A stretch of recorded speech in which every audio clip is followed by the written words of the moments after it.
అప్పు అనేది మనిషి జీవితంలో ఒక భాగం. అయితే తక్కువ భారంతో ఎక్కువ లోన్ తీసుకోవడం, వేగంగా లోన్ మంజూరు అయ్యేందుకు కొన్ని విషయాలను పాటించాల్సి ఉంటుంది. లోన్ తీసుకోవాలనుకున్నప్పుడు తిరిగి చెల్లించే సామర్థ్యం గురించి అవగాహన ఉండాలి. ప్రస్తుతం ఆదాయం స్థిరంగా ఉండే ఖర్చులు, బాధ్యతల ఆధారంగా లోన్ వాయిదాల్ని చెల్లించే శక్తిని అంచనా వేయాలి. సాధారణంగా నికర ఆదాయ ఖర్చుల 40 నుంచి 50% వరకు ఉండాలి. ఇలా ఉన్నప్పుడు బ్యాంకులు మీ దరఖాస్తును వేగంగా ఆమోదిస్తాయి.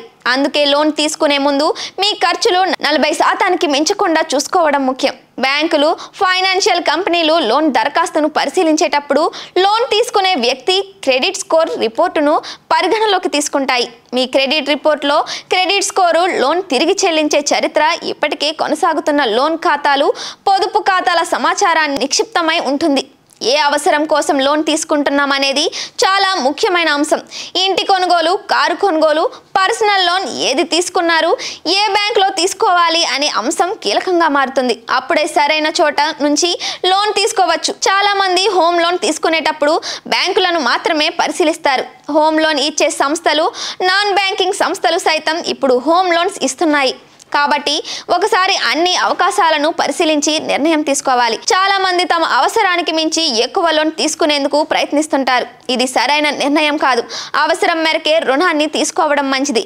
లోన్ తీసుకునేటప్పుడు వడ్డీ భారం ఉంటుంది. ఏ లక్ష్యం లేకుండా అప్పు తీసుకుంటే వడ్డీ పేమెంట్లో చేసేందుకు కష్టపడాలి. లేకుంటే మరో ప్రయోజనం ఉండదు. బ్యాంకు లేదా ఫైనాన్షియల్ సంస్థ తమ వీక్షణ మేరకు ఒక వ్యక్తికి ఎంత లోన్ ఇవ్వాలో నిర్ణయిస్తాయి.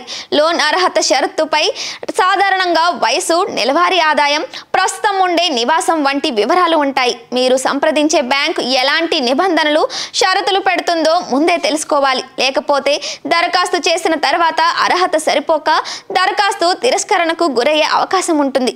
ఇప్పుడు బ్యాంకులు, ఆర్థిక సంస్థలు ఆన్లైన్లోనే లోన్ ప్రక్రియను పూర్తి చేస్తున్నాయి. మీ బ్యాంకు నుంచి ఇలాంటి సౌకర్యం ఉందా లేదా అనేది తెలుసుకోవాలి.